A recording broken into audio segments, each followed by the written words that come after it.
free bike shed T-shirt. Give that a plug. There we go. But as Pete says, absolutely, it was a stonking race from Brad Binder. But and then let's talk about Aprilia, Keith, as well. Espargaro up there, he'll be very happy with fourth, surely. Not just ended up just behind his brother in the end. I think Aprilia. Do you know? I mean, I sort of remember this in my head how critical I am and I've been about Aprilia over the years. I mean, I think that they're a small factory. They've had that little bit of turmoil. Funding is hard. They've had team changes. I think sometimes they're a bit hard on their number two riders. They've been quite difficult with their number two riders, and a couple of Brits have had a hard time in that team as well. So forgive me for being probably fractionally biased when it comes to the management of Aprilia. But this year they seem to have just made that change, that step. And when I said earlier in the conversation that race was a fast race, it was a very fast race compared with last year, in conditions that were changeable, that were quite difficult. We've touched on that as well. So maybe the track wasn't as good as previous years, and yet we've still gone a lot faster this year overall. So Aprilia are there or thereabouts. I hope they can carry that momentum forward. They still have concessions, which means that they should still be able to make upgrades if they have them in the pipeline to make the bike and the riders even happier. It's going to be very, very interesting. I mean, they're really close to getting some kind of performance out of this. I mean, Maverick Vinales, he wins around Qatar. It's one of the tracks that, and it's the beginning of the year when we expect Maverick to be absolutely on top form. But once again, Aleix has shown his quality. I love Aleix because he wears everything on his sleeve. There's nothing you won't hear from Aleix. If he's unhappy, you're going to know about it. And I would think that he must have been pretty happy with the weekend. I didn't hear him speak afterwards, Pete. You might have done. So you can fill us in on that. But I mean, I would think he was pretty happy with the performance of the bike, and certainly with his performance. Yeah, exactly, Keith. You said, Aprilia's in the mix, and that's what, he always had a chance of a podium. He was closing in on pole, wasn't he? He said he made a small mistake, but he said, look, compared to where the bike was, I mean, if we go back 1 year, this would have been the bike's best result, fourth place. They hit that sort of ceiling of sixth place so many times, haven't they, and not been able to go through. So, again, 4 manufacturers in the top 4 covered by 2 seconds. And again, you then look at the other manufacturers. Well, you go back 5 seconds to Suzuki, 10 seconds to Yamaha. Yamaha with the 6th manufacturer. I mean, who would have thought that? The manufacturer that won both races last year. It's, it all changes, they say. Think about Qatar, it's fast. It's got a fast straight line. There's no way on a slow bike that you can keep an advantage, because down into turn 1 every time, someone's going to be underneath you. And you're not going to be able to put your fast lap in, because you're not going to be able to run the lines that you want to run, because there's people all over you. Every time you've got a small advantage, they'll be across you when you get to the end of a straight. And 5 or 6, 7 mile an hour might not sound like much, but who is it who made the example of, if you stand still, let someone run past you? That's how fast someone is they're passing you by. A human can run at 7 mile an hour. And that's quite fast if someone belts past you. So it gives you a bit of a real world example of how it is out on a racetrack. It makes a massive difference. And moreover, it balks, messes up, mires your line into the next corner, into the next braking area, because someone's jammed it underneath you, because they've been able to get with you, which is the key. It won't be as critical for some of the tracks for Yamaha, and their balance is still beautiful. So the bike will win races, I have no doubt, this year. But then you've got the psychological side of it. When you feel like you're on a motorbike and the factory aren't giving you what you've asked for and what you need, it starts to mess with your head as well, and your performance is dulled by 0.5%.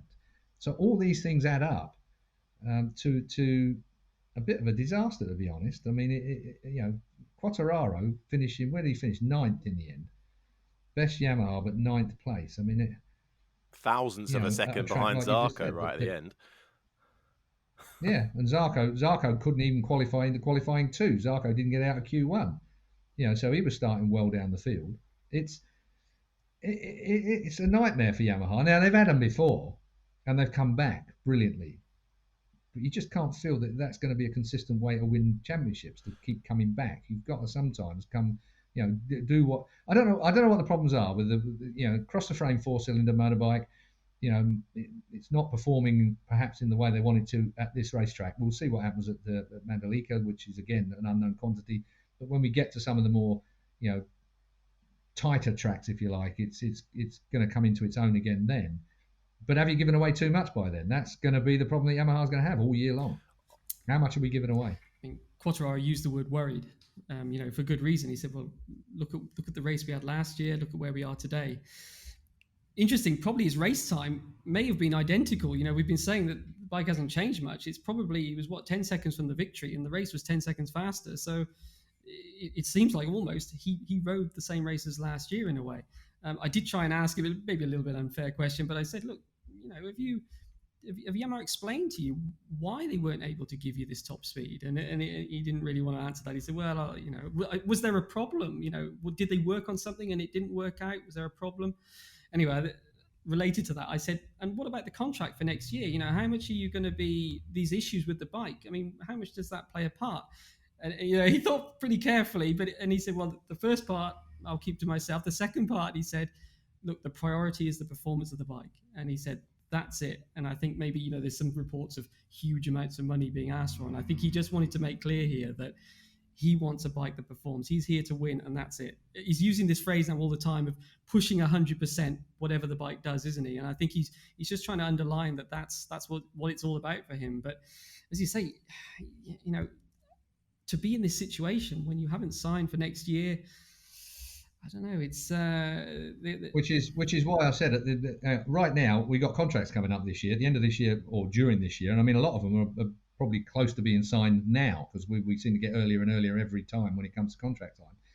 But that's why I said right at the beginning that Kenan Sofuoglu, manager, obviously multiple Supersport world champion, manages Toprak Razgatlioglu, who is the superstar in World Superbikes and will settle into this MotoGP paddock like a duck does to water. I've no doubt about that. But a very clever move by not coming early, as we all wanted him to. I did. I wanted to see him in MotoGP. Yamaha, he could have slotted into a Yamaha place. But thank the heavens I'm not managing him, because they've played a blinder. Because Yamaha will be forced this year now.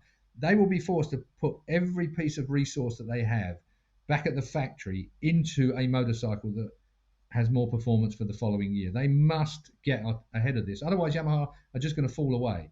They've won a world championship with a guy that was brilliant on Yamaha, but he's going to struggle to win one again, given the performance that we've seen in a straight line. It's going to matter as this year goes on. I mentioned the five sisters that were unhappy with the sixth sister. They've all had a bit of a falling out over the shapeshifter, and everyone's trying to get it banned, of course, but Ducati have drawn an advantage over it, and they've got it for this year, but everyone's trying to get it banned for the following year, and there's been MSMA rows over the fact that Ducati have quite rightly within the rules developed this motorcycle in a completely different way to everyone else. And if they want to catch up, they've got two choices: vote to ban it for 2023 or spend a load of money developing something to try and equal Ducati.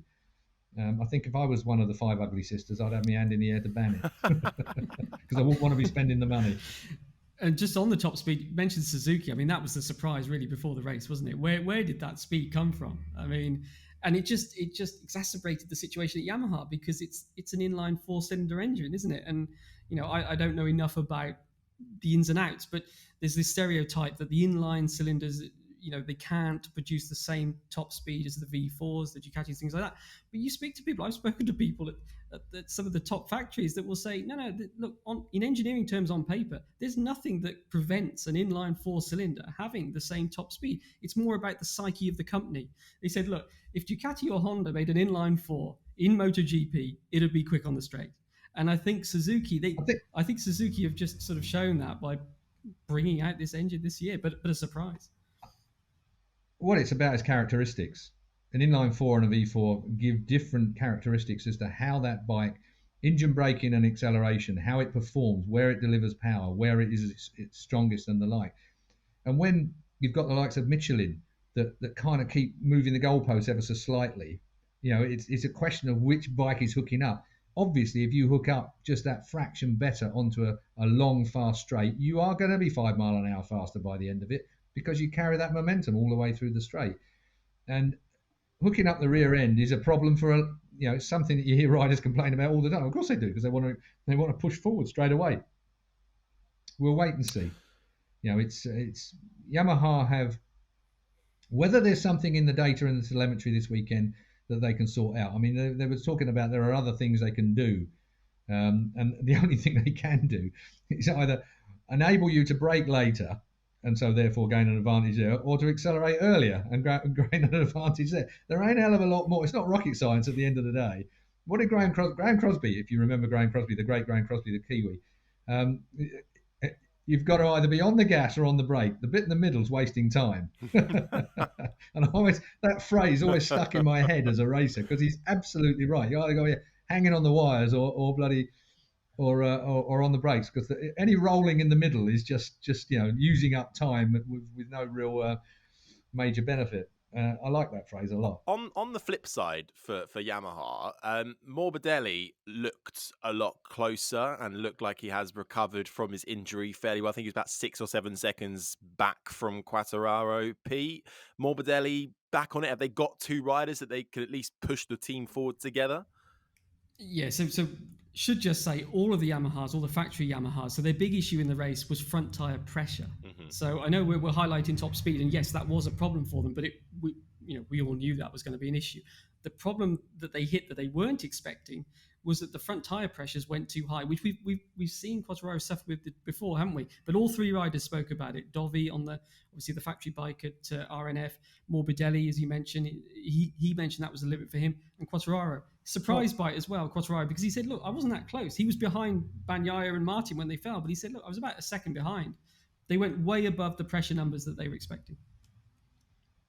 Need to explain that slightly. Pressure is about profile and about how the tyre squidges into the track. And if you always set them, when you roll to the grid, you've got a tyre pressure, initial tyre pressure that you set. And if you overheat a tyre, that's why a lot of riders, when you're in a race, don't want to be right up behind the rider in front, because you're getting more tyre temperature, which increases the pressure in the tyre, and you have a balloon effect. You do not get the grip that you need. It's not even about really the compound as much as the shape of the tyre and the way the tyre feels going into a corner when you're trail braking in. By trail braking, you've got the brake on as hard as you can get it on while it's stood up in a straight line. And as you start to tip in, you start to release the brake really gently till you get to the apex. If you're too hard on trail braking, you do what Bagnaia did and front tucks under and away you go. Ballooning the front tyre, it's one of the things that is crucial to get right. It's almost medieval, really. You've got too much pressure in a tyre. It's like they spend millions and millions of quid on all these performance things, and you put half a bar too much in a tyre, and it's wrecked your entire race by the time the thing reaches the temperature. And it brings me back to the track condition that was there on the Saturday, and the phrase that I use all the time: data is everything. The fact is, you know where you need to be with that tyre pressure, given the data that you've already had regarding that track and that track temperature. And things only need to change slightly over the course of the weekend, and you only need to be a tiny bit out on tyre pressure before you know where you are. You're slightly overinflated, and you've not got the grip that you would, or the performance that you would expect from the front end of the bike. Big difference. Incredible, isn't it? A little bit of air in the tyre makes so much difference. Yep. Or whatever it is they pump it up with nowadays. Certainly work to do either way for Yamaha. And just on a couple more points before we have a look at the Moto2 and Moto3 action, just on Suzuki. Pete, first race for Livio Suppo, I should say, at the helm. Well, are they happy with Mir in 6th and Rins in 7th? Because it looked like they might have been capable of a hell of a lot more, but it seemed like that hype faded away fairly quickly as the race unfolded. I mean, all of the riders were singling them out, weren't they, going into the race of saying, look at the Suzukis, because everyone knows how good that bike is in a race situation. Normally, they know how good it was handling for average pace, and now it has top speed, which suddenly came, I mean, Jack Miller said he thought it had 30 more horsepower. Now, that would be a huge, it's about 10% if they found that. Now, I think the Suzuki guys kind of made clear that, well, look, it's part of this is the ride height. Bear in mind, a year ago, they didn't even have the rear ride height system. So part of their straight line speed has come from that. Part of it's from the engine, and then, aero, things like that. Even so, it's a big game. But as Jack Miller also said, he said intrigued was the word he used, because you put that much extra straight line speed through a bike, there's going to be consequences. Whether it's just in terms of more fuel being used. Do you have to save fuel more than they would have had to before? Are you using the tire? Keith talked about spinning up the tire and all those issues. When you've got more horsepower, that's a real risk. Maybe the character of the engine would have changed slightly, not being as smooth. Now, looking at the result, it's tempting to think that that's what happened, isn't it? That, well, this is what happened here, that they hit problems with the tires because they started well. They were right there, weren't they? Quartararo also, they made early gains. And then they're actually different problems. Mir did hit rear tire problems, but he was asked, look, is this because of the new engine? And he doesn't think it is. He thinks it just came down to they didn't get the right setup and that kind of thing. But definitely disappointed. That was the word he used to answer your question directly, Harry. They're disappointed with that result because it looked like it could be so much better, especially when you look at where they were placed in those early laps. Rins, he had the opposite issue. He had issues with the front tire of the bike. So again, yeah, I think as with, Quartararo was disappointed. Obviously, Mir and Rins expected more. The whole team expected more from Suzuki. So, yeah, not what they were expecting after such a strong start. You hit another thing. You keep standing them up for me to knock down, Pete. I'm happy about that. 30-odd horsepower. I mean, again, to give context with that, you need something like 30-odd horsepower to make much of a difference. There's no good 5 horsepower, 10 horsepower here and there. Yeah, it's handy and you'll take it. Thank you very much. But 30-odd horsepower is what you need to make a difference and make a sensible difference, because pushing a motorcycle is about as aerodynamic as a brick. It's not like a car. Cars are getting airflow over the top of there, make those adjustments with wings and God knows what, and sort themselves out from a static platform, if you like. A motorbike aerodynamically is a brick. And to actually push something through the air at 200 miles an hour with all those bits and bobs sticking out everywhere takes a big jump in horsepower to make much of a difference when it comes to miles an hour in a straight line. Particularly if we're all coming onto the straight at the same speed, it's not hooking up any better or something along those lines. Moving on to Alex Rins. The biggest problem with Alex Rins is his inconsistency. He's massively inconsistent. I mean, he makes unforced errors. If he was a tennis player, he'd lose, just about every major title just because he makes unforced errors all of the time. And I feel frustrated about it sometimes when I watch him, because he's massively talented and he really... Sometimes he just does things with the bike and you think, wow, look at Rins. And then it all comes apart just when it's at that crucial point. I was disappointed with Rins this weekend. I thought, he was going to be in a position. He gained the old psychological high ground. Everyone was saying what a wonderful bike the Suzuki is. And as soon as people are bleating on about the other bikes being more competitive than theirs, you're 1% towards beating them already. And the Suzuki is a great motorbike. It turns and it steers so wonderfully well. It looks like a motorbike, whereas the others look like spaceships in some respects. Suzuki have got it all going for a small factory. Bravo Suzuki. They are, they're doing everything that Yamaha don't seem to be doing at the moment, moving incrementally forward. And to put it in perspective, the gain that they made 1 year ago, Mir comes out of the last corner, doesn't he, at the end of the race, and is blasted by 2 Ducatis before the finish line. This time around, you've got Suzuki's going around Ducatis on the straight. Complete change. So fantastic. Whoever their engine guys, I think they definitely deserve a bit of a bonus back in Hamamatsu. And picking up on what you said, Harry, about Livio Suppo coming on, of course, for anybody that's not watched what's going on, Livio Suppo then, massively experienced, tough guy, different managerial strategy and demeanour to Davide Brivio, who went to Formula One to Alpine. I think Livio Suppo is a bit of a... I think he's going to be a key man as the year moves on, because the inconsistency that I mentioned about the likes of Alex Rins, I think the Suppo effect will start to dial some of that out. I just feel that he's a strong character, he's a forthright character, he's a good manager, and I think Suzuki had pulled off a bit of a blinder by getting him back on board. He must have been bored wherever else he was. I can't imagine living outside of the paddock if your name's Livio Suppo. That would be just awful. It's bad enough being Keith Huewen. He said he was waiting for that phone call, wasn't he? Well, certainly, I think these first few rounds are certainly going to be a bit of a roller coaster. Before we move on to Moto2, just a quick one. We've already spoken about it. Jack Miller was one of the retirements.